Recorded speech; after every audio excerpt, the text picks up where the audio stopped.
Israel ने Iran के दारुल हुकूमत तेहरान में फिजाई हमला कर दिया है, जिसके बाद हंगामी सायरन बजा दिए गए हैं। ईरानी मीडिया के मुताबिक ईरान के दारुल हुकूमत तेहरान में 3 धमाकों की आवाज़ें सुनी गई हैं।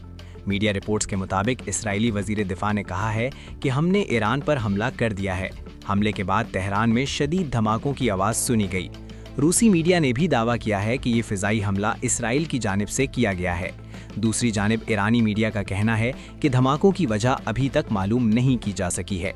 ईरान में हमले के बाद इसराइल में स्कूल बंद और शहरियों को घरों में रहने की हिदायत जारी कर दी गई हैं।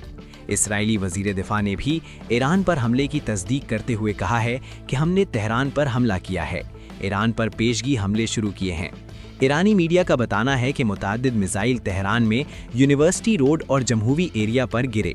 तेहरान में धुएं के बादल भी उठते देखे गए।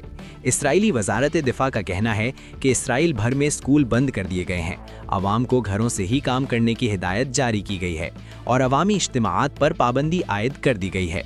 मकबूजा बैतुल मुकद्दस में सायरन बजने लगे हैं।